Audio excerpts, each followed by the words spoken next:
Netcasts you love. From people you trust.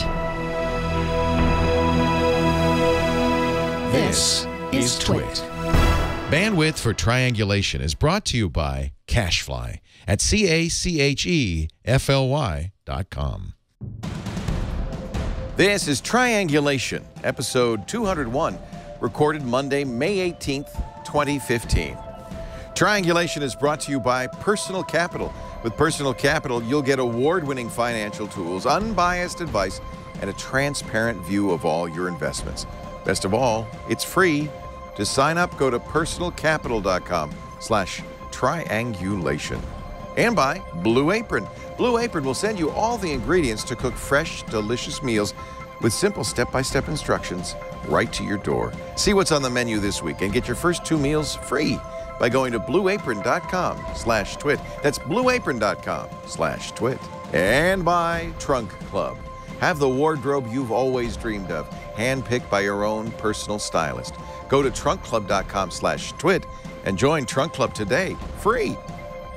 It's time for Triangulation, the show where we get to talk to some of the most interesting people in technology and find out what's on their minds. And it's always so much fun for me because I come in here and I get to spend an hour with great people. And you get to, too.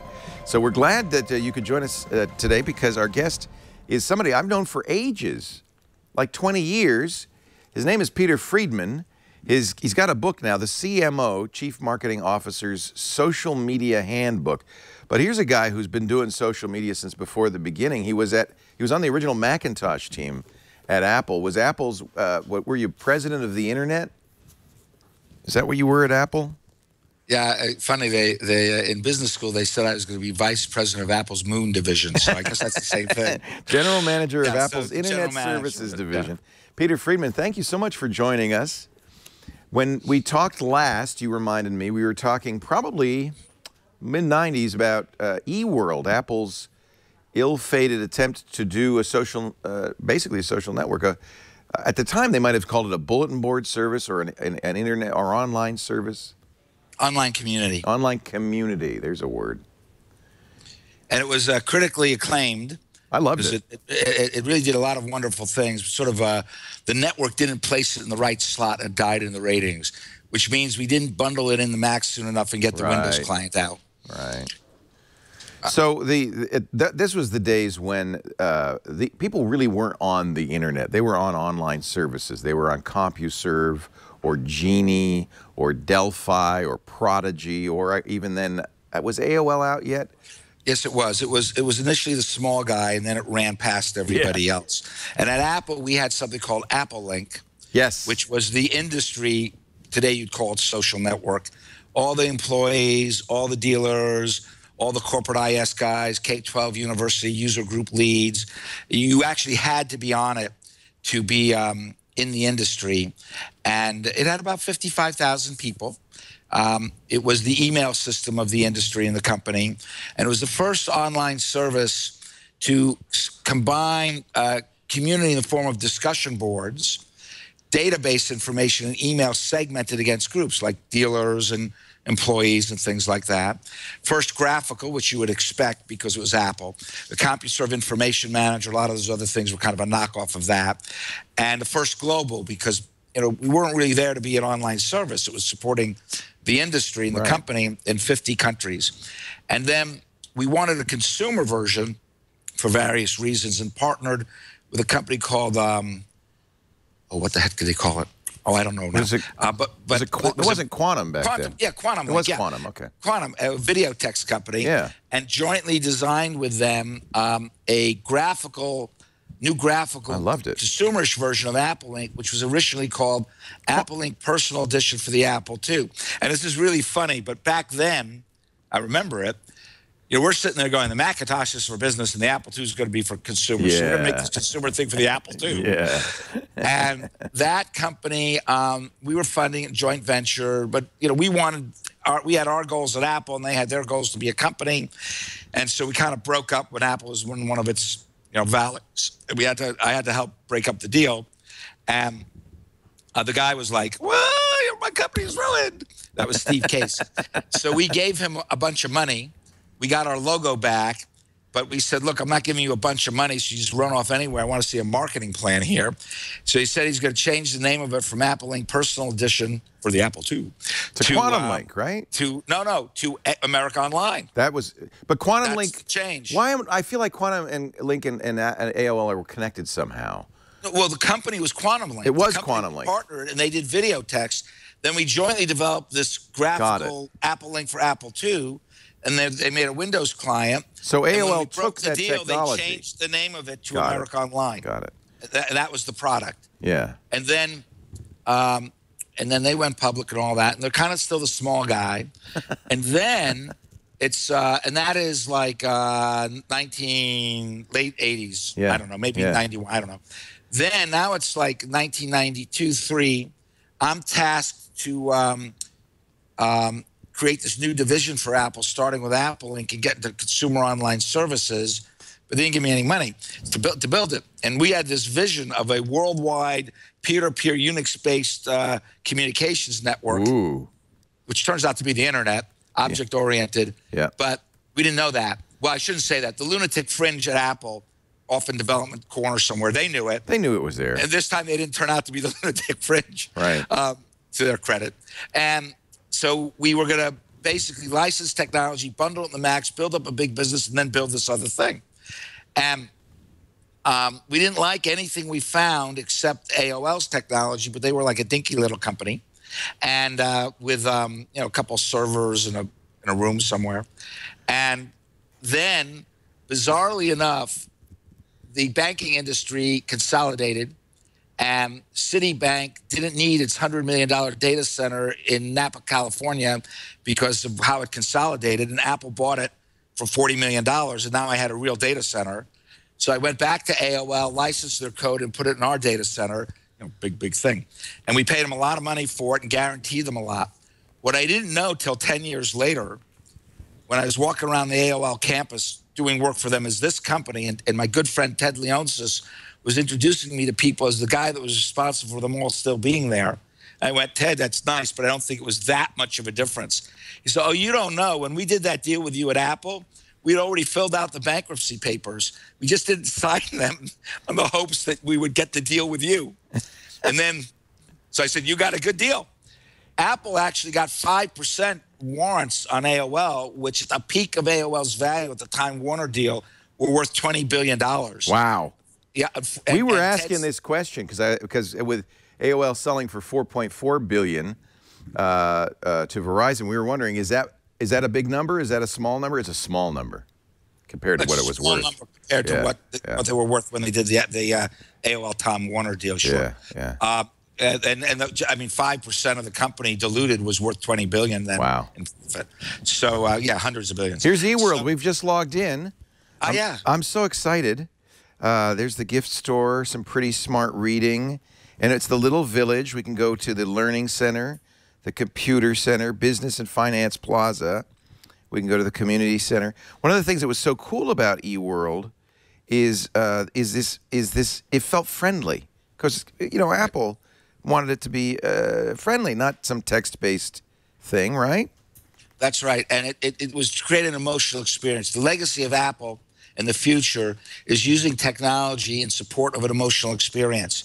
And we even made it so you could change the scene. So there was a Halloween one, and there was a night one, and then customers could do it. They could create their own, and then we had a library of them. You could download other ones.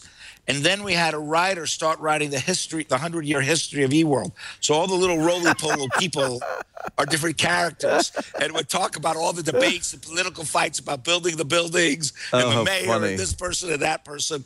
So we gave it a lot of personality and life that way. And then I got tired of all the proprietary technology behind it, and nobody knows this. So we basically tossed AOL's publishing tools, which were the technology we licensed to do it, and we started making everything in the building's internet sites. Smart. And we actually were the first true internet portal. I didn't know to call it that then. And that gave us a lot more choice and a lot of other different things. Oh, wait a minute. My screensaver came on. All right, sorry. Yep. Little flying Unfortunately, yeah. So then we just had more and more content from more and more people that, our tools let it drop into the, interface level 2 down.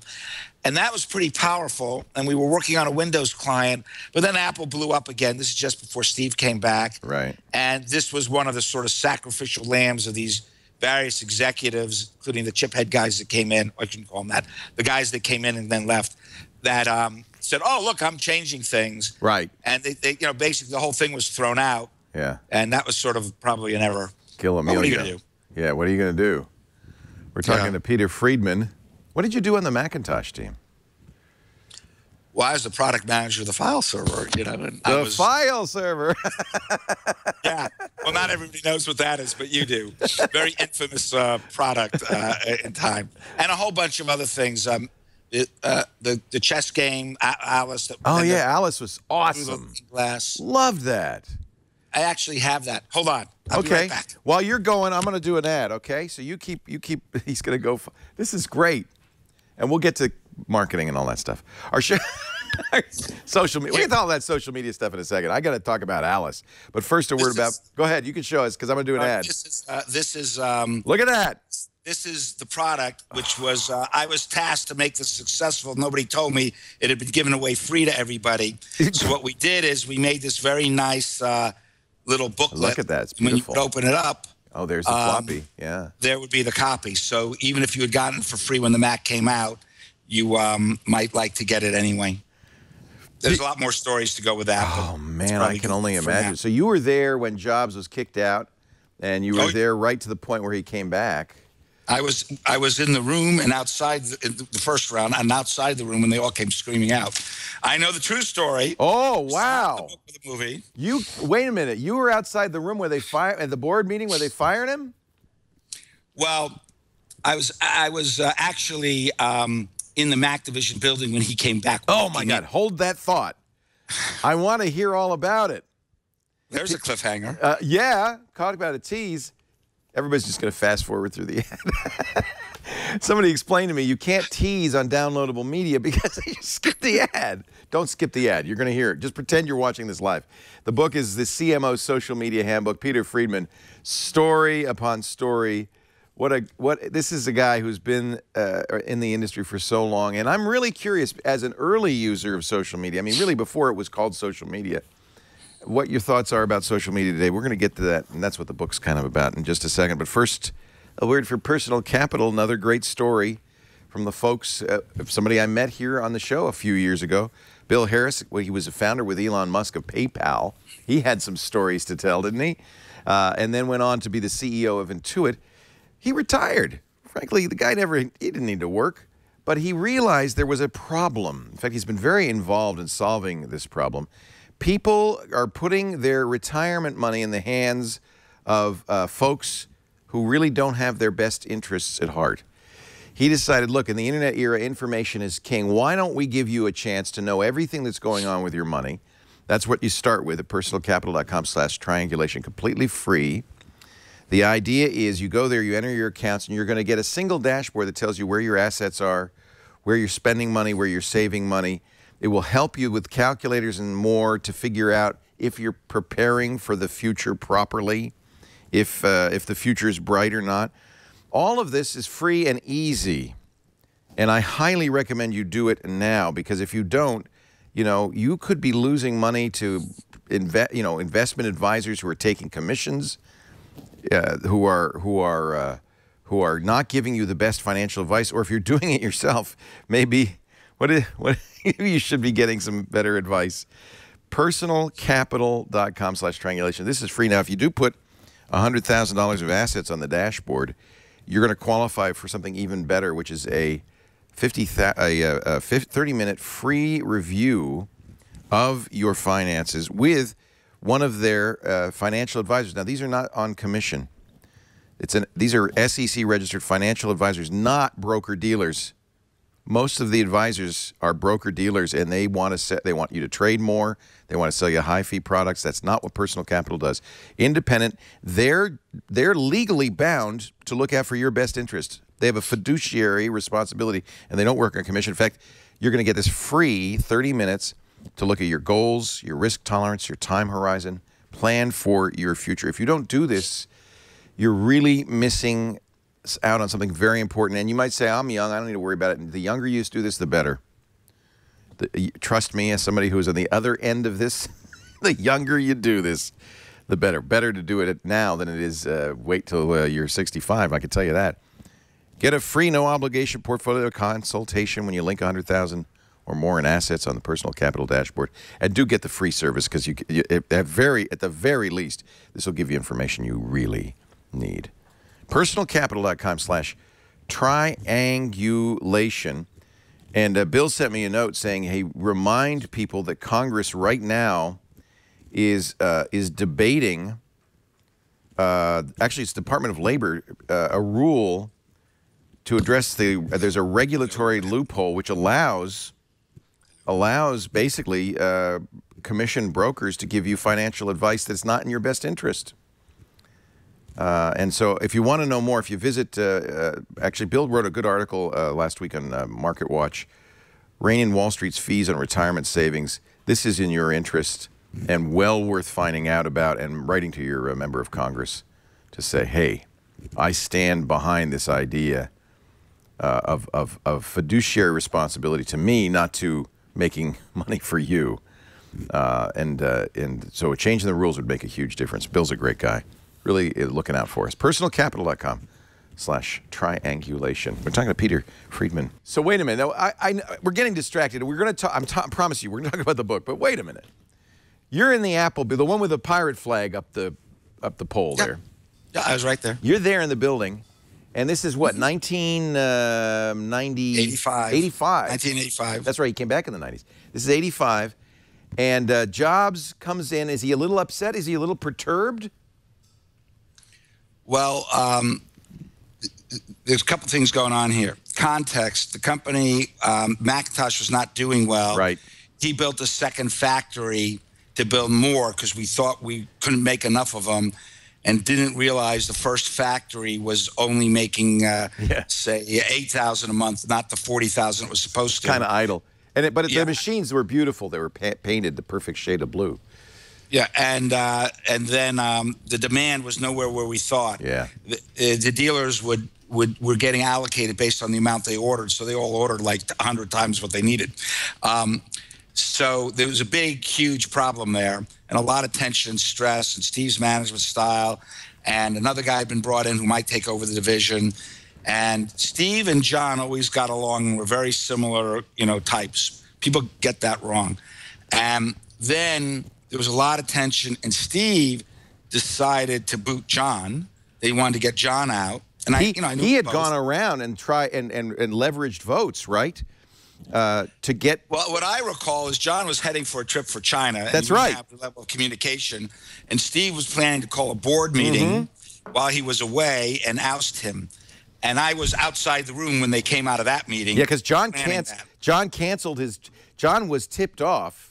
Oh yes, and I know by who, but I'm not going to say, because I saw the guy who tipped him off walk out of Steve's meeting and head for John's office. Steve never forgave him for it, by the way.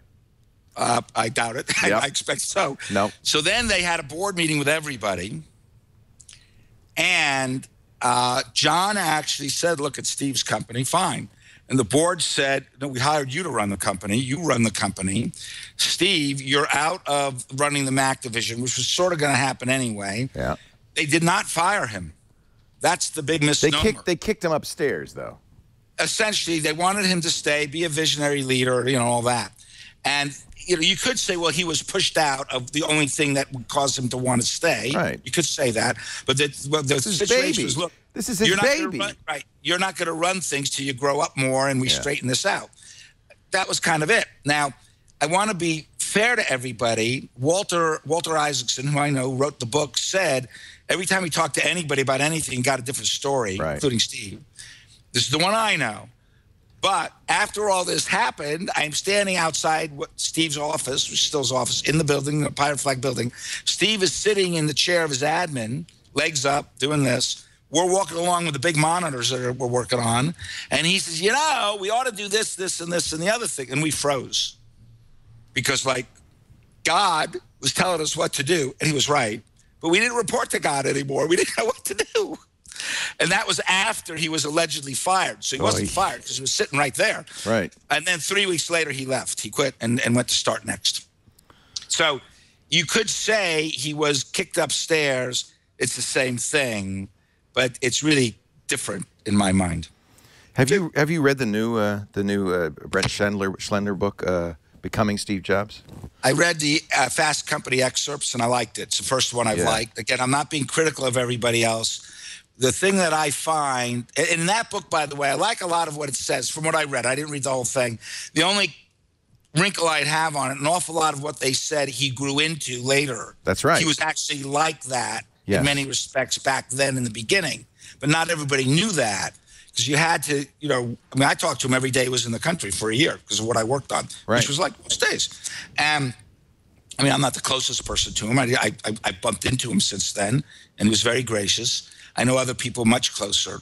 All these things, like they're all true, but they're only one side of the guy. They're the on-work side. And he was mostly on, but there's a human being there that had other characteristics that are not captured in any of these things. And I think the new book captures some of it and gives you a sense of what's going on inside the guy and not just this sort of a caricature that you kind of get from everything else. I think that's exactly right. I read it, and it's much more of a multifaceted person in the book. Right. And they don't, I have to say, they don't sugarcoat it. They talk about the times that he was a jerk, but they also talk about the times that he then went back and he was crying because he felt bad he was such a jerk. There's a very complex human being. And he was, on the personal side, he was like intense. And, he was dealing with, he's like, I knew him, we were all around 28 or something, or 29. And, he's trying to figure out his social life, and it's distorted a lot. And what do I do about this and that? He could be very gracious. I thought nice, but somebody who's much closer to him said I would have put the word nice on it. I think that's what's great in this book. There are tales of absolute generosity, of spirit and warmth, and it just, all human beings are much more complex, right, than the social, the public face. But I found this book fascinating. I worry a little bit. I don't know if you saw the trailer of the new Jobs movie just came out, and it's Aaron Sorkin wrote it. I'm a little nervous about this. We're in the process. You knew the guy. We're in the process. It happens inevitably of the mythology making, right? Right. Well, it'll be, Aaron Sorkin, hopefully it's an artistic interpretation. It's kind of a weird structure of a movie. And I guess, what I would hope is people will get an insight but not make it the whole story, Right. Because, there's just a lot of other different things that go on. I work pretty late. And it was like 1 in the morning. And in the Mac division, we had Ansel Adams photographs, some designer motorcycle, and a really big deal piano, grand piano. Great. All artistic things, which he paid for. He actually owned them and put them in there. People go, he was buying all the stuff for the company's money. It was his stuff. But he wanted everybody surrounded by great design. Right. And because, Apple is basically a very, very vertically integrated design company. I've always felt that way. That's a great way to characterize it. You mean even in those days it was? Oh, yeah. It's clear today it is, but that's good to know that even then it was. That's Steve. Oh, yeah, there you are. Yeah. Well, that's kind of... I don't think Michael Fassbender is a very good choice for Steve Jobs, but... I don't know. Maybe he'll capture more subtlety to it. Yeah. In any case, it's like 11 or 12 or 1, and I'm in my little cube, and all of a sudden I hear the piano. I go, who's playing the piano? I'm the only one here. And I walked over, and he was playing the piano, and really well. Nobody knew that. Wow. He never played in front of everybody. I didn't know that. And I just watched it, and after he played some songs, he got up and he left. He didn't see me. He just came in the middle of the night to play the piano and left. Stuff like that. Wow. We're talking to Peter Friedman, who has a long career in Silicon Valley. Do you feel like an insider in Silicon Valley? Well, I'm so busy with my company, and it's had its ups and downs and all those things that, sometimes I do and sometimes I don't. I mean, I understood Apple. I was there for 12 years, which was pretty long. Yeah. 35,000 people came and went while I was there. That's a number. And only 700 were there that were there longer than me then. So I could feel Apple. I could tell you what was going on just by who was walking where and everything. And for a couple of years after, not anymore. So it just depends. I mean, on this, social media industry and stuff like that, I would say so. Well, and that's what it's very interesting because here you are in the very earliest days. I'm in 1985 running a Fido BBS about Macintosh computers out of my apartment in San Francisco. And I guess, 2 modems, so there's only 2 people on at a time. But even then, it really is a social network. The forums there, what people are talking about. It's a place people go to socialize. It's not a place people go to be alone. Even though they're individually alone at their keyboard when they're doing it, they're very much there to talk to other people. Exactly. And, sometimes people miss this. They write the history of social media, and it's like there's a dark age period between, listservs, which is kind of what you were getting at, right? And, Friendster. They leave out AOL and all these other things, It was all social. And often, especially today, a great many companies are saying, oh, this is just another advertising channel. Well, they could choose to use it that way. But what's going on here that distinguishes social media and before that online community, before that your modem thing, is there's a fundamental element of the human condition that is social. My little human beings are social. Right. and that's part of what makes us different. I mean, we always go, oh, look, the dolphins are being social. They're almost human. Right. And this is a fundamental thing. And we have a 40, 50-year period here from World War II to the turn of the century where globalization and mass marketing is making everything one way and kind of more solitary.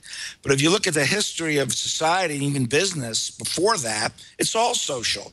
It's medieval marketplaces, it's Roman forums, it's general stores with chairs on the porch. People do things as a function of being social. And social media on the internet brings us back on steroids. So the 40 years before is the aberrant period. This is like more normal, but adopted to today's society, with all these people and electronics. And people fundamentally get 3 things out of it. They get to express themselves and share themselves. They get to have and connect with friends, and they get attention. And that's a fundamental human thing. So that's why people do it. Now, yeah, you get information, you get coupons, you get ads, but that's not why people are there, and that's not the main driver. It's a social space, and that's what's causing you to do it. And whether it's consumer or education or business, this is what's going on. And it's what I brought from Apple. Right. Technology in the service of emotional experience. We were like one person, one computer, and I'm the group guy. That's what I did at Apple. I said, yeah, one person, lots of people. Let's have people using this to connect and do more things. And that was like kind of my part of Apple. And then we brought it out to here kind of early. I remember being in the Apple executive staff meeting because I was like on the corporate operating committee, and then there was a smaller executive staff, and I was there every week because John Scully really believed in this stuff. And I was giving a presentation, which, and this is like in 94. So I started this company in 96, 94, 95, and even then, we kind of had PowerPoint, but you didn't use it to project. So I got acetates, right? And I got this thing out there, and I'm like, one day. This is going to be hard to believe, but we're going to put it in the Macs now and then Windows, but that's small. It's going to be in phones and TV sets, I don't know, cars. Everywhere. Going to do commerce. Everybody's going to do everything through this stuff. And it's really quiet. And I hear this grunting. And I turn around, and it's grunting because most of them have their hands over their mouths laughing at me. What? Oh. They laughed at me. They laughed when I said the internet would be huge. They're not laughing now. Those fools. So, that was new. But the whole idea was, I was hired to run that division because I worked on a lot of networking products before.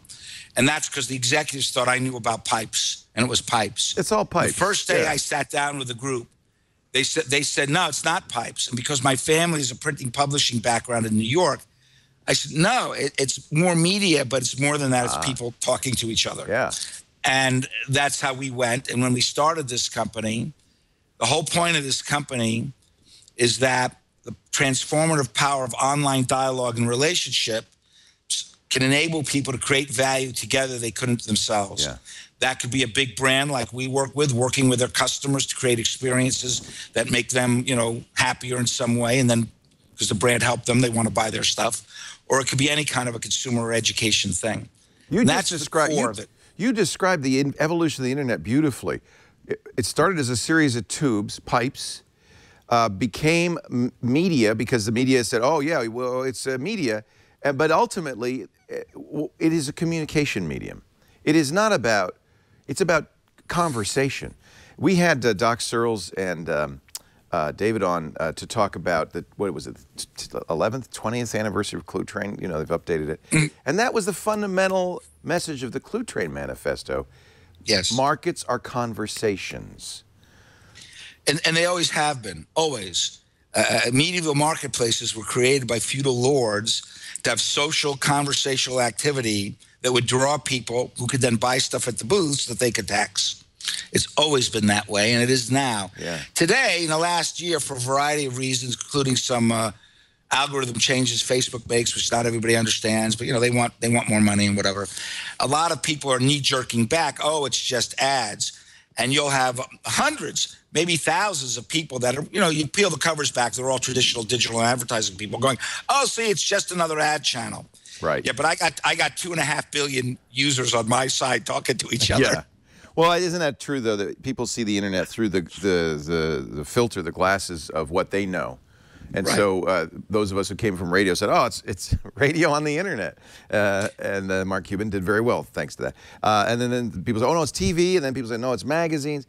But it really is so much more. We're talking to Peter Friedman. I want to talk more, and I have to say, as soon as you talk brands and bring brands into this conversation, a lot of people go, "Oh no," as you said, advertising.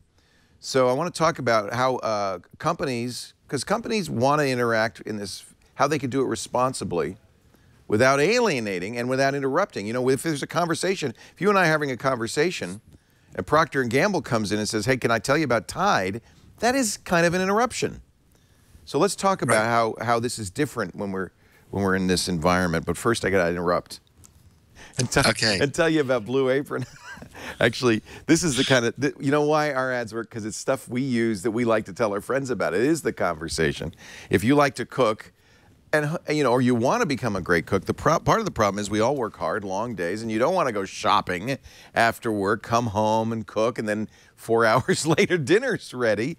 That's why Blue Apron is so awesome. Blue Apron will send you everything you need to create a delicious meal. Here we go. This is a box of Blue Apron, refrigerated.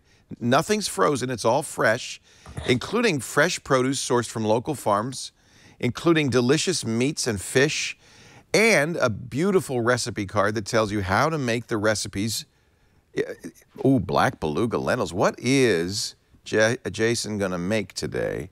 Crispy chicken. Oh, he's going to make crispy chicken thighs with braised lettuce. Ooh. Or maybe lamb and beef shawarma, my favorite thing in the world. Or how about tilapia meuniere? Now, you might say, wait a minute, that's a fancy restaurant. I can't cook that stuff. Yes, you can. All the ingredients are provided, this beautiful card. They even have videos on the Blue Apron site. So once you've cooked this meal once, you will have the confidence to come back and do it again and again. I love Blue Apron. Each meal is balanced, about 500 to 700 calories per serving, filling and delicious, yummy, takes about half an hour. Shipping is free. And here's the nice thing, you'll never get the same meal twice, so you're really going to broaden your horizons here. Less than $10 a meal. Now, they have two different kinds, one for couples and one for families, so you can, and the families have kid-friendly ingredients. You're not going to make something the kid's going to turn up his nose at. I love Blue Apron, and obviously Jason does too. He made a fabulous meal. You're doing the lamb shawarma, I could tell. Yeah, it's really good, and I'm very hungry right now, so. I hate it when you show this video because now I want it. Yeah, they have a cookbook too, actually, that we're getting. Oh, good. Because pretty much every single meal we've gotten from Blue Apron we've loved. Look at that. Does that not look incredible? Yeah, it's awesome. Was that like a minted yogurt? Yep. Wow. Yep, really good. Phenomenal. Good stuff. Incidentally, he shot that with his Google Glass. Finally, it comes in really handy for stuff like that. When you need both hands. Google. Yep. I shot earlier this week, I shot some video cooking with the camera, and it is hard. If I had the glass, it would be so much easier. Yep. Because you need both hands. Yep, exactly. BlueApron.com/twit, you get your first 2 meals free. So if you're a little, you say, well, I don't know, is this for me? Can I do this? You can do it, trust me. BlueApron.com/twit. Hey, it's free. You got nothing to lose, and you've got everything to gain. Well, at least 2 delicious meals. A great way for date night. You want to impress your honey or your honey to be. Oh, man. Make her an amazing meal with Blue Apron. BlueApron.com/twit. If you want the same menu twice, Sly Dave says, but what if I want the same menu twice? You can, yes, you can work with Blue Apron around your schedule, around your dietary preferences, around the menus, and I'm pretty sure you could say, hey, I really love that shawarma. Could you send me that again? At the very least, they give you the recipe card. That's right. So you can make it again. So you can go shopping if you want, but I see once you don't have to shop, life gets a lot better. We're talking to Peter Friedman, who is a legend, really, in the business. Started at Apple with the Macintosh file server, and we'll never forget that. And he's at LiveWorld, which is LiveWorld's what, 13 years old, 15 years old? 19. 19? First, I have to say I'm hungry too now. Yeah, that looked good, didn't it? And that was a conversation. Yeah. And talk radio is the closest thing we've got to it. Am I echoing? Nope. But maybe okay. you're hearing yourself back. Yeah, you sound good here. So talk radio, I think, is the closest thing we have to social media when it's really a conversation like what you just did. Isn't that interesting? Because of all the terrestrial radio formats, that's the only one that's really surviving. Right. Because people want to talk. And it's also why reality TV is so strong, because people are more interested in what other people like them are doing. They don't mind it being structured some, but they kind of want it to feel real. And from a business point of view, you get more engagement at lower production costs. And that's what social media does for brands too, if they do it right. Well, okay, let's address this, the elephant in the room. I mean, people get upset when I say, look, I want to put ads in your Twitter. That's not what you're talking about, though. No, what you want to do is you have to think about what kind of engagement, what kind of media form you're in. So as an example, when TV began, the first ads were like a guy sitting there with a microphone as if it was a radio ad. Right. That didn't go anywhere. Then they figured out people are coming to TV. Yeah, people are coming to TV to see short half-hour, one-hour movies, basically. Right. So then they went, oh, let's make 10, 15, 30, 60-second movies. Let's tell stories. That'll be commercial. Yeah. Right. And that took off. Yeah. And then you go, let's turn forward to the web. So you go back to the start of search engines. So we had Yahoo, Lycos, InfoSeek, and Excite. And nobody will remember any of them but Yahoo. And there's reasons for that. And then they're trying different things. It's not working. And then somebody realizes, I go to a search engine to find something out and be redirected to go someplace else. And Yahoo comes up with a banner ad, which does that for you. And that goes okay. And then Google figures out how to do that more intelligently with AdWords, so the redirection is more aligned to why you came there in the first place. That takes off. So in social media, you got to remember, why are people there? They're there to express and share themselves, to make and connect with friends and get attention, all forms of engagement enabled by dialogue and relationships. So that's what people expect. That's what they want. That's what they're going to relate to. Doesn't mean you can't do anything else, but the bulk of what you have to do is around that if you want to get good results from it. That is not sending an ad at somebody. So most social media marketing today, it isn't true social. It's digital advertising, traditional stuff shoved through social channels at people. But some of the marketing isn't. It's a place where you look at it like you're throwing a great party for your customers. A great party, as the host, you're not going to stand up and talk about yourself all night. Everybody's going to go, boy, this guy's an arrogant ego. Right. It's not a good party. I'm not coming back. What you do is you foster an environment where people can engage with each other over things of interest to them and about themselves. And if you do that well, people go, hey, I learned they had good discussions here, and like there's interesting people, and I like this. This is a cool party this brand throws. I'm coming back. And I'm bringing my friends. And by association, people assume their on-page experience like this is what their in-store or with product experience will be with you. So if you give them a good party, they're going to buy your stuff because they think that's what you're like and that you understand them. And besides, you threw me a good party, I'll buy your stuff. Right. Apple was brilliant at this. Apple was the most, it still is, brilliant marketing machine ever. You have to tell me how it worked, because, and I'm one of them, somehow in 1984, when I spent $2,500 on my first Macintosh, I fell in love with a company and a product. That's what every company would love to do. How do you do that? So I'll just remind you, and everybody can look this up on the internet, the people there at the time, the very first Macintosh, when you turned it on, the first thing that happened is it said, hello. Yeah. And it said, hello. Yeah. It started a conversation with you. Love it. So this is emotional experience marketing. So all you brands everywhere, since everybody wants to be Apple. Everybody wants to be Steve.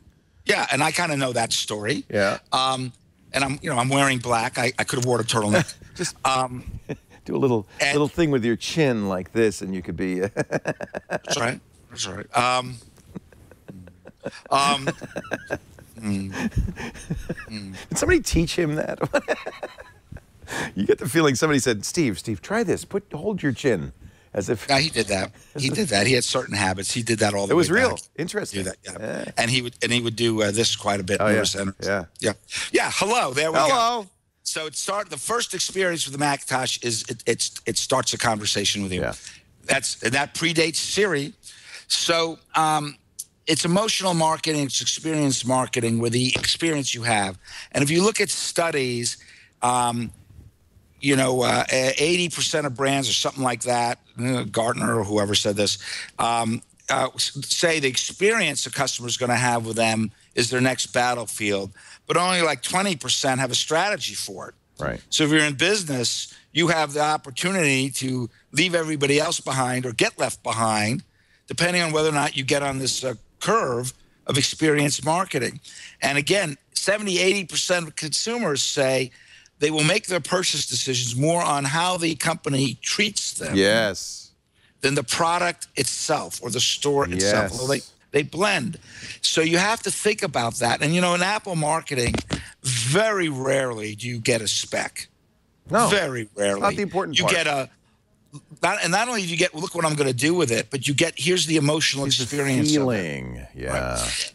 And if you go into an Apple store, and no matter where you see Apple, it's very iconic, right? But, if you want the best experience, you go to the store because that's the three-dimensional thing. Right. And there's the geniuses. The geniuses in the Apple store are like our community managers or, featured users in an online community or social media. When you go in there, you like that, but you kind of look around and you go, ooh, look at all these other people. Like, they're cool. I must be cool. Look what they're doing. It's a people-to-people experience. Yeah. So this is what you want to do in social media. You want to make a good party, that you foster an environment where people can engage with each other and the brand, and you demonstrate you understand them, and then you sprinkle product messages in.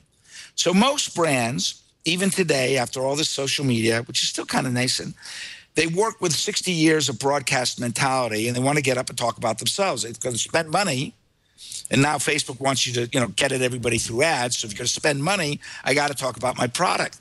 But Facebook's own data shows you the more you're engaging, the more people pay attention and actually click on stuff. So most brands tend towards wanting to talk about themselves, 60, 80, 100% of the time, 80 or 100%. But they should really only do that 20%. You get to do it, but only 20. A little bit.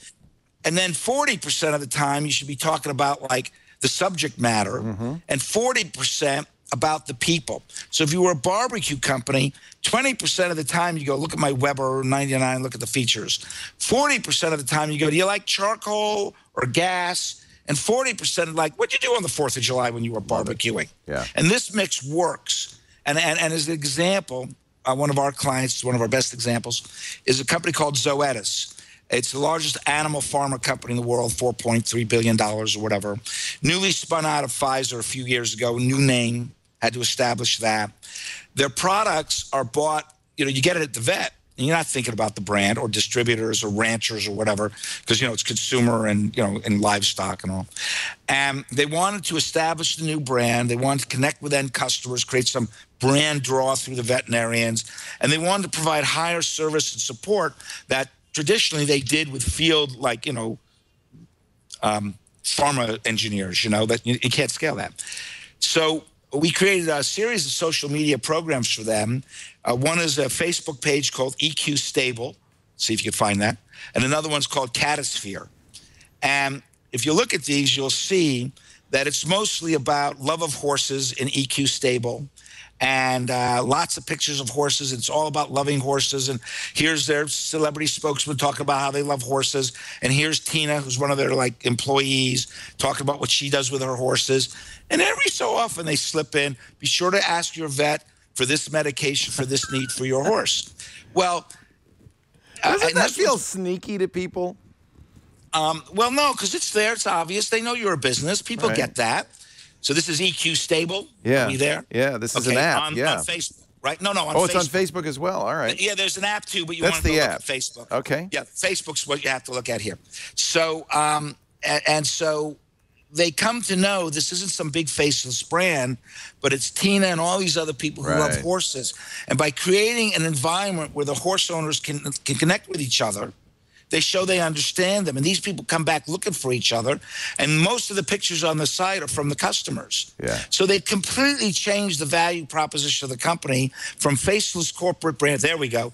Faceless corporate brand whose products you buy, you don't even know it, and that's all they care about, to letting you know this is a company made of people who love horses just like you do and are doing everything they can to help you make your horse's life wonderful and give you a great experience. Here's and that the builds description. trust. Right on the page. EQ Stable is dedicated to our mutual love of horses and commitment to their wellness.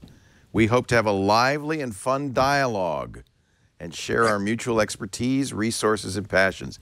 That's a perfect mission statement if you're Zoetis. And if you take a look at the timeline, you'll see what's going on there in terms of the posts and the users and the rest of that. And this one, we built it up, and we do everything for them, from strategy to content to page. We buy the ads. We do everything. And the from end to end. And they wanted to get like about 100,000 people, which we got in a couple of months. And we had, for a while, over a 20% engagement rate. Now it hovers between 10 and 20%. And most people, for a small thing like that, would be ecstatic if they got anywhere near 5%. Because, you get bigger engagement rates when it's 100,000 than if it's like 30 million or something. And so then we recently launched another one for them called Catosphere. This is also Zoetis? Yes, yeah. So now, are you impacted? This one has a 50% engagement rate. Are you impacted, though, by Facebook's recent change for brands? They say, we're not going to put your brand posts in the timeline.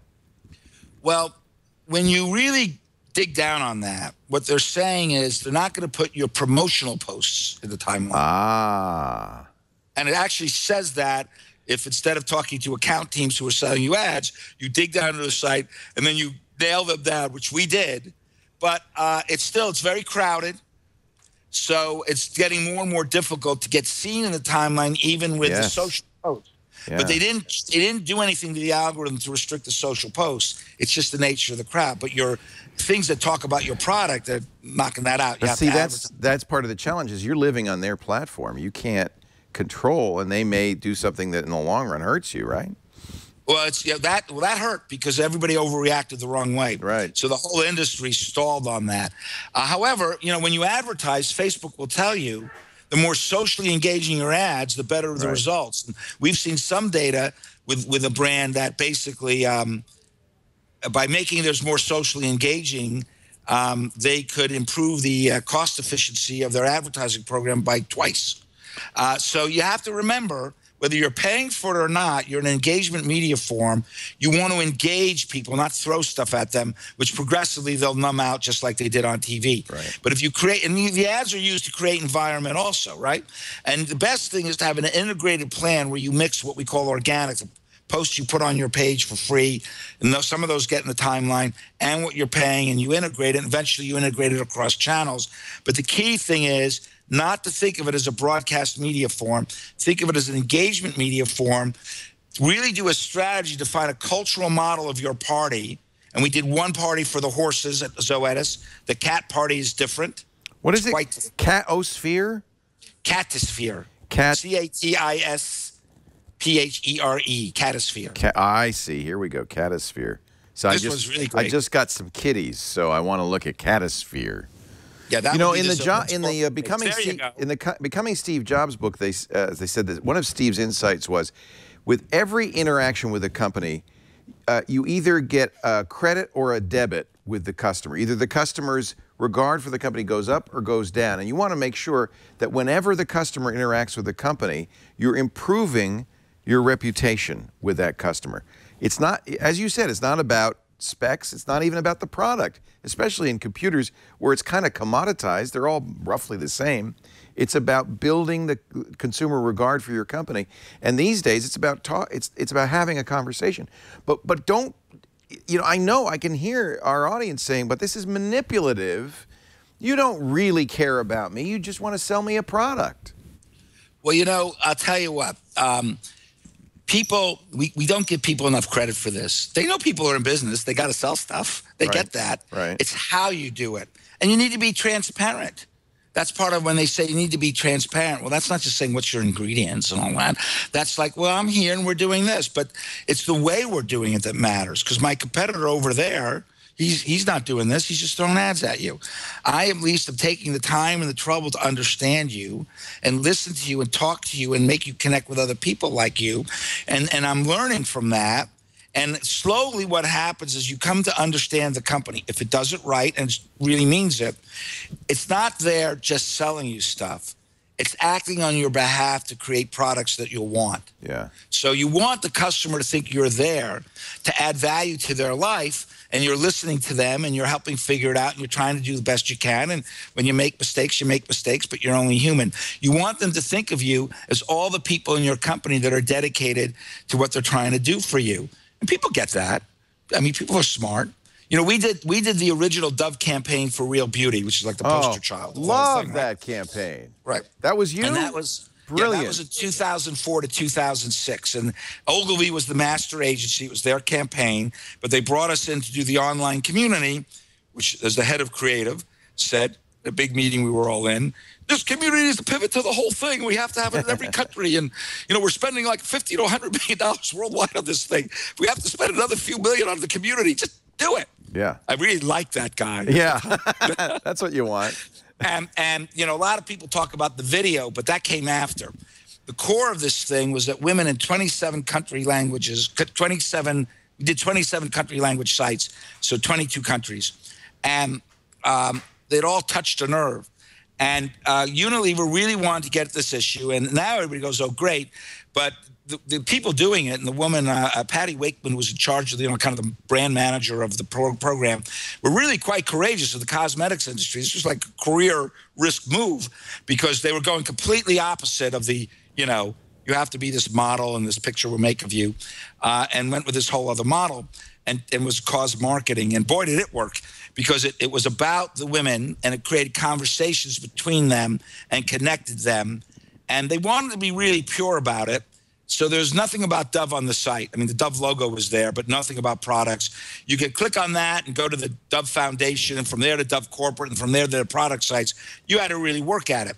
Now, they could have done it. They could have had product ads all around it, as long as the subject matter was on focus. Okay, so they didn't have to be as sort of severe about it as they were. Never mind, the women could not shut up about Dove and Dove products. They couldn't shut up about it. Right. They even tried to get it to say, we're not talking about that. You felt like Dove was on your side. Right. And they tried them and they liked them. And they said, this company went to this effort. And yeah, maybe they want to sell me stuff, but at least they're doing it this way. And they understand me. And that's a lot more than I could say for anybody else that's come along. Let's try it, let's buy it, and let's support this company. So if you're a horse owner, number one, Zoetis is no longer Zoetis. Right. Zoetis is Tina and Mike and Joe. And they're aligned with you. Right. And they're like, hey, they're obviously thinking about me to create this experience. Right.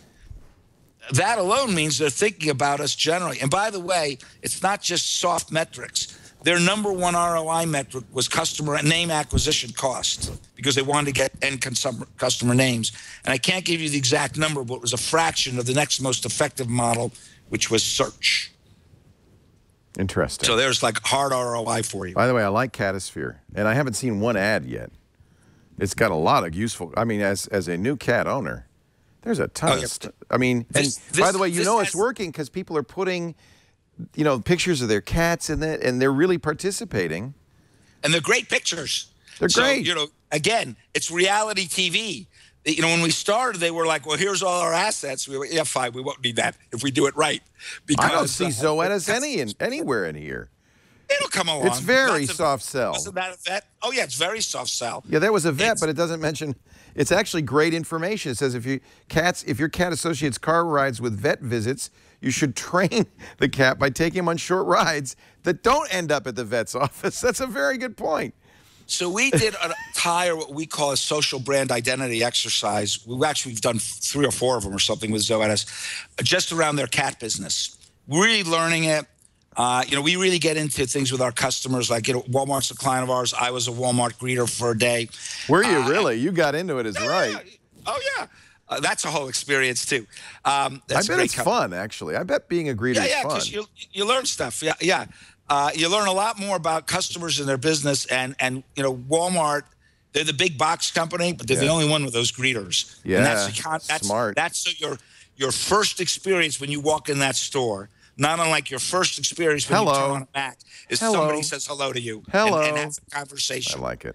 And that makes a big difference. Yeah. So here, so we learn all about them, and we got to take their company's values and what the cat business is about, which is different than the horse business, but there's some integrated values, and what's going on here and what to do, and what do these people like, and all that, and what's it all about.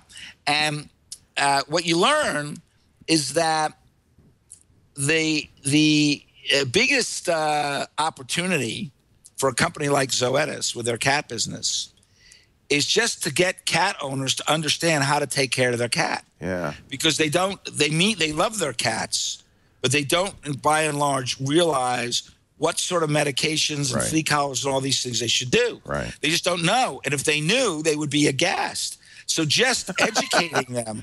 Yeah, this is, I mean, that's really this site. I swear to God, I have not seen a Zoetis mention at all in here. But it's a lot of information about how to take care of your cat. And I guess their feeling is, and it's probably right, if you're taking care of your cat, if you're taking her to the vet, we're going to get some of that business, and we're certainly going to get some of that goodwill. I think this is really an interesting angle on this. And we also have ads. There's a mixture. So we do the media, we do everything on this. We do the content, and there's more than you can see here because you are getting paid for things here and there. So maybe some of the messages are in there. But yeah, they're the market leader in most countries, and we vary it by country sometimes too. Interesting, very sophisticated. This is the party that they're throwing for their customers. Yeah, I like that. This is not a sales party. This is just a party. The CMO's Social Media Handbook, Peter Friedman. It's a new book published by eWorld, now almost in its 20th year. We're going to take a break, come back, and have some final words with our guest, Peter Friedman. First, I got to show you my clothes. I'm wearing my Trunk Club sweater. Do you like to shop for clothes? I like to shop for hats, Peter. But hats only. Clothes. That's about it. You get me. I think I have an allergy to actually clothes shopping, and I think I'm not alone in this. Often people say guys don't like to shop. It's not that we don't like to shop. We like to shop for some stuff. Clothes, not so much. Which is why so many guys wear T-shirts and jeans and tenny runners. And look, if you want a better job, if you want a better girlfriend, you got to pay a little attention to your appearance. Trunk Club makes this easy. So here's the deal. This is not a subscription service. Very important. You will when you go to trunkclub.com/twit, you're going to sign up to talk to a personal stylist. At no point you have not paid anything yet. The personal stylist will ask you about your style. Mine, Robin, I spent a half hour on the phone with her.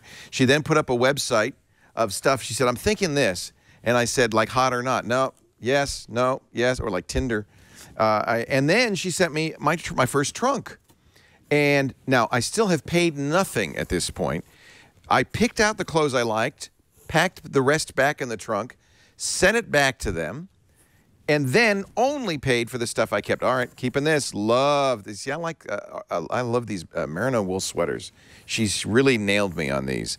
The gingham shirts, sort of, kind of. I feel like it's a little lumberjacky for me.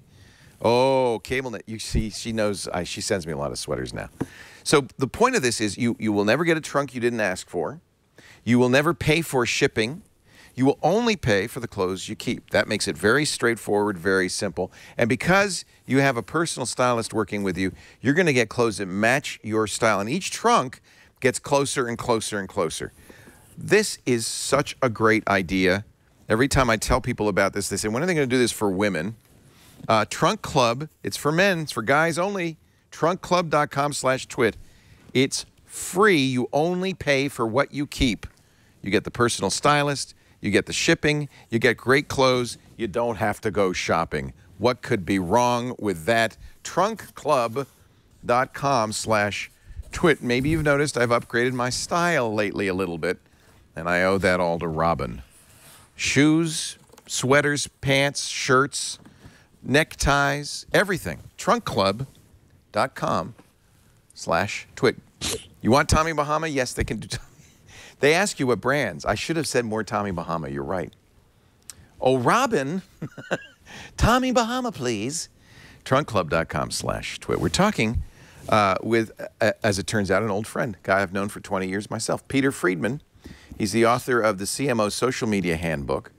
I'm going to say it again, Peter. I think sometimes people feel like advertisers are sneaking up on them. They're sandbagging. They're getting in these conversations, and then they're selling them something. I have a kind of an aversion to marketing myself. I don't like to market, but I like people.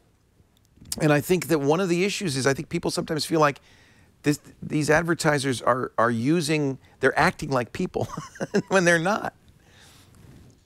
Well, if you bring your actual people forward, it helps. It does. In fact, I'm thinking of Scott Monty, who was great at Ford. He's not there anymore, but he's great at Ford because he was human. You knew the guy. Yeah.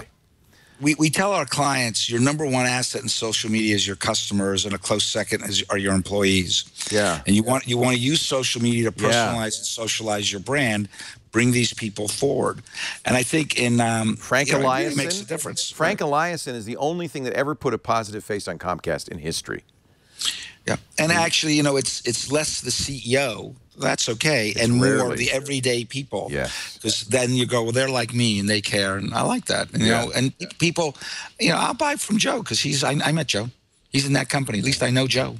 So I think that's a really a significant item. And the other thing is be transparent. If you do the content mix the way I described, where 80% of it is what we call social and category, and only 20% is brand product, people get that. Then you're just like, oh, okay, but they're spending 80% of their energy creating an environment that I like. Right. And then, you can do the products in interesting ways as well. So I think this is a function of how people execute it. If more brands would do it the way I'm talking about, then people will go, oh, that's fine. And people like products. I mean, it's not like they don't like them. They just don't want to be spammed with them, Right. It's tough, though. I mean, it's very easy. After 20 years, Apple has created all this goodwill. Whereas a company like, what would you do if you were Comcast right now, or a company that people just really don't like and is really struggling with its image in the world? How can you turn that around? Well, the first thing, I'll give you some ideas, but what you have to do is you have to go in steps, and you have to do some listening work. And notice, I am talking about the subject matter and having a conversation with you, but right now I'm going to subtly slip in what we do. You have to do some listening work that so subtly I just pointed it out just in case anybody missed it. So you have to do some listening work, and not just generic, look at these mentions, but how does this reflect what people think of me, my competitors, and the kind of brand health? And there's ways of doing that. And then you want to do a social brand identity thing like we did for Zoetis and a bunch of other clients. Yeah, pharma is really tough. Think through the pharma party. is as tough as cable companies. I mean, that is a company, that is a segment where people have very mixed feelings about. Well, it's a good point. And when we co-present with Zoetis, they don't point first at that name acquisition cost. They point first at the pie chart of sentiment and said, look at that. Yeah. It's 50% positive and 49% neutral and 1% negative. If you're a pharma company, the whole ROI was right there. Yeah. Because, they're just beaten up. And I'll tell you, I work with a lot of pharma companies. Pharma is one of our biggest markets because our biggest, we talk about strategy and all that. one of the biggest things we do for our clients is moderate everything. And we look at like 1 million comments a month on social media, not listening, but look on them, act on them. Is this okay? Is it not? And in pharma, which is a regulated industry, they got to be very, very careful. Yep. And, you want to let people say what they want to say. But when the guy goes, I mixed the Valium with the whiskey and I saw red boots, you got to report that. And they get, these guys get letters from the FDA that if they don't handle things right, could cost them hundreds of millions of dollars. So we moderate everything at scale. That's one of the strongest areas we have. And for pharma, it's very important. And you really have to work with them very carefully. So we work with a whole bunch of them: Pfizer, Zoetis, J&J, Chatham, Boehringer, all these different guys. It's a big specialty for us. And we've been doing it for years. And adverse events is very important. And, pharma companies get beaten up a lot. But I've met a lot of these people. And, I don't deal with the executive staffs and all that stuff, but I deal with lots of people all up and down the level. And these people are mostly working at these companies because they want to save lives and they want to make people healthy. And they really, really care about it. And that's just like the marketing people. Then there's the scientists. And they're working very hard. And, yeah, they want to make money for their company and they're trying to do their job in the career. But they've chosen to do it here because they have a deep emotional commitment to the health and well-being of their customers, or their customers' dogs, as the case may be. Right. And they really care. And, the general everybody doesn't know that. But you come out through social media, you can show that. Here's Joe the scientist. Here's Tina with the horse. These are people devoting their lives to your health and well-being, or the cat or the horses or whatever, or, the cow, which is your livelihood as a cattle rancher. And then you begin to think differently and you understand that they really care. And too often big brands, and again, this is an unfortunate legacy of 60 years of one-way controlled marketing where they distance themselves from their customers. They have to relearn that and say, oh, yeah, I really want a customer for life, and I do all this research so I know what they think. If I would just talk to them and live with them and reduce the qualitative distance between my customer and my employees, I could do a better job for them. They will reward me with more business and we'll all be happy. But, you have to relearn that. And there's a trend towards that in marketing.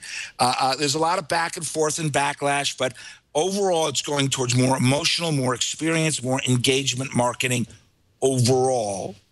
And that's why you see more stories in ads, more things that are not about the features, why so much is shifted to social media, plus it's more cost efficient than any other media form. And that's the trend. But, 60 years of doing it this way isn't going down without a fight. So it's going to take time and effort, and people have to learn, and we have to get more measures in it. And, a lot of the cultural measurement models in these large corporations don't lend itself towards it yet. And it's so hard sometimes for big companies to be genuine and authentic. So even if they do this, they do the pretend social thing, and everybody can tell whether something's genuine or not. And the worst thing you could do is be phony about it. Absolutely. So you got to be authentic and transparent. So we used to say the worst thing for a bad product is a good ad, because everybody will go try it. Okay. The worst thing for a hypocritical company is a good social media program. Right. Because you'll get found out. Well, I think about, and I hate to pick on Comcast. Actually, no, I don't. But I think they can do. I think about Comcast, and what is it that the people don't like? It's exactly what you said. It's the distance, the feeling, and this is true of AT&T and of any big, the feeling that it's a bureaucracy. Nobody cares. Nobody's listening. It's this big, impenetrable bureaucracy, and when you call them on the phone, all you're going to get is the runaround. This is what it is, and it's not hard to break that down by just a little listening and genuine conversation. I would say you use some listening, then you got to do the social brand aid because it's complicated, and competitors and all this. And then I would say, okay, so what's the party for these people? What do they care about? Okay, well, they don't like calling us. That's for damn sure. Right. But they sure watch a lot of TV, and they care about that. They like the TV we bring them. What social experiences can I create to let them share that? Because people really like to be online and social media while they're watching TV. That's true. We know that for sure because we've done that for 30 years here. Right. And how can I bring more experiences to them like that? And what can I do to make the support and service experience friendlier with scale, which is hard to do on the phone, especially because increasingly people don't want to be on the phone. Right. But they can be on social media, but then you have to learn how to do that. And this is another thing we're working on, both in service and software. How do you create a great social customer experience where you don't go, okay, we'll get back to you, or go here, or call there, where you say, okay, we're working on that. Look at this. Meanwhile, we're going to get back to you, may take a little bit, and acknowledge the issues and the problems you have. And let people know other people are having these problems too. That always seems like counterintuitive, but it turns out that people feel better when they know they're not the only one. Right. You know. And I'll give you a good example. So if I'm sitting here and I'm watching the TV and the thing goes out, first thing I want to know is, like, is this like a general cable out or power out? Or is there something wrong with mine? Right. Because I actually feel better if the whole building is out or the whole neyborhood is, because, like, they'll go fix that. It's not like it's me and I did something wrong, or they're going to take forever to fix me. So you let people know, and you give them more voice in it, and you make them feel over time, not by telling them it, by doing it, that you're trying to create good experiences for them. And just as for Zoetis, the value proposition is now rising beyond the drugs, the medicines, to the experience you have with other cat owners and horse owners. Right. That brand is changing its value proposition. You want to say, okay, Comcast, I'm going to deal with this not just by kind of a serial, how can I answer the phone better? Those, you know, they should do that. But how do I create a collective experience among you around what you got me for in the first place, which is TV and internet, and I want to socialize around, and make you part of our voice and discussion, embracing the problems as well as the good. And then people go, oh, okay, you know, this infrastructure stuff is hard. I'm not going to beat them up on it so much as long as I know they're trying and they're doing these good things for me, and so on. And then, you know, I think something like that. I mean, you know, you have to, each company's different, the circumstances are different, and I would put a lot more money into creating positive group social experiences than where everybody would tell each other about your new stuff than I would, you know, hammering people with all your new features. Brian Roberts, you got to call Peter Friedman. You got to call Peter Friedman. He can save your company. Actually, you know, you're right, because Mike, he's got a phone. You can call him.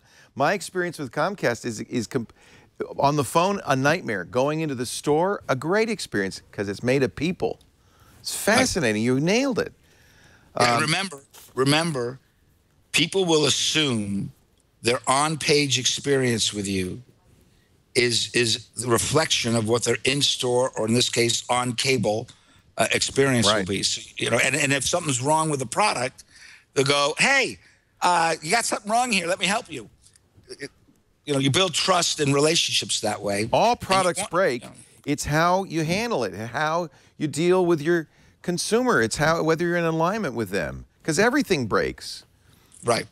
Even your social media program breaks. Yeah. When you have a crisis, number one, you don't want to try to make friends in the middle of a crisis. So everything we talked about, oh my God.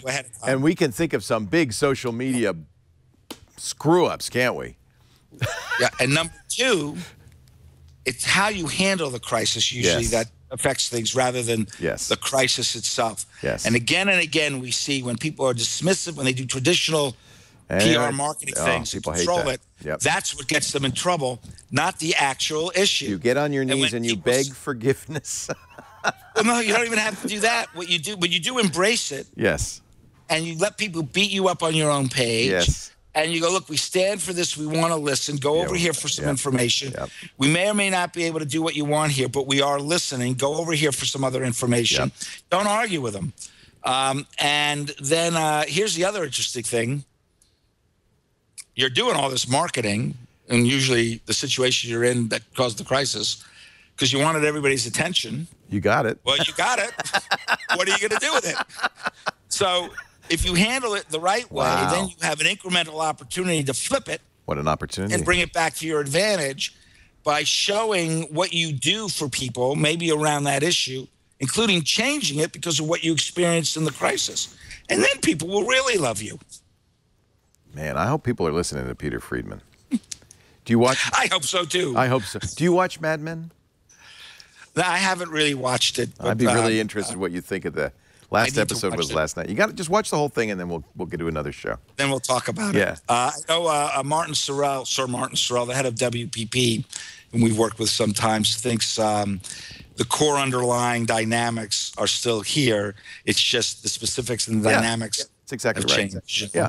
So it's really a fascinating look at the 60s and the ad business in the 60s, but it's no different. The book, you got to read it especially if you're in a business and you're spending marketing dollars and you're wasting your money because you're not having a conversation, a genuine, authentic conversation with your customers. The CMO's Social Media Handbook by Peter Friedman. And Brian, please call Peter and just get together with him. This is an opportunity. I will send you an autographed copy of the book if you want it. But you can buy the book. You can buy the book on Amazon and as ebook hardcover. But if you go to our website, liveworld.com, you can actually download the entire PDF. No. Look at that. The entire PDF. That you just unsold a lot of books. I'm trying to help you here, Peter. Yes, but when you do download the book, we do ask you for your email. And that's worth that's it. the business That's a piece of good it. payment. That's payment. So we're trying to help you have a great party for your customers.